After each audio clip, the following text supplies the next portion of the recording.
You had kind of an interesting NHL moment recently, and I know you've been. Has anyone apologized to you after? I know you've been on this real body empowerment thing, which I think is great. But what kind of response have you gotten? I think it's also very overwhelming for me. I also spoke up about the TSA agent, and that was I didn't think it was going to be this huge story, and so it gave me a lot of anxiety actually that so many people. I just kind of thought it would be like a tweet, and it would be. I didn't think it would explode into this big thing, and it's very uncomfortable. But for the NHL Awards, it was one of those things where I kind of just didn't really want to think about it because it is.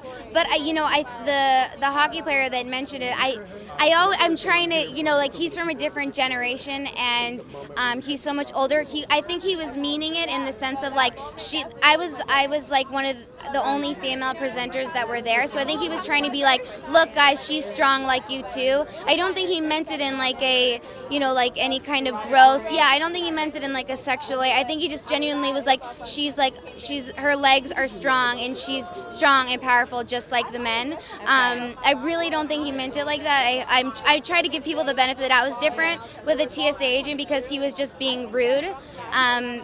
And he was he didn't have to say anything at all, and he was commenting that I didn't look strong enough and I didn't look strong enough to be an athlete, and that was different because he was purposely trying to be rude. Yeah. So it was a different feeling, but it's a bizarre. We live in a bizarre world, and I right after he said it, I was like, this poor guy has no idea, and people are gonna give him a lot of crap for it. Yeah, well, that's nice for you to defend. Have you heard back from either one of these guys or not? No, I haven't. Okay. I don't think the TSA agent probably has no idea, but you know what? A TSA apologized to me, and everyone makes mistakes. Everyone's human.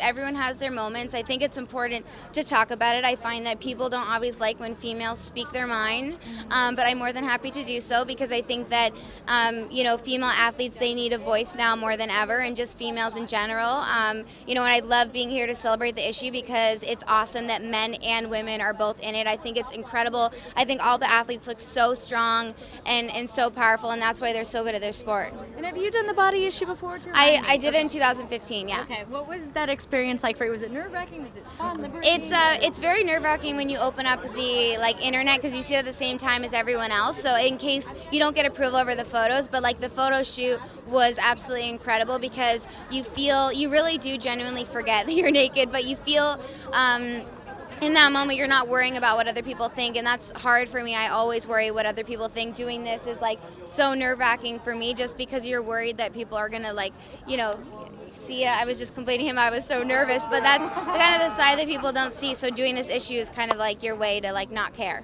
One more question. Okay. If there was a movie about you, about your life, who would you like to play you in a movie?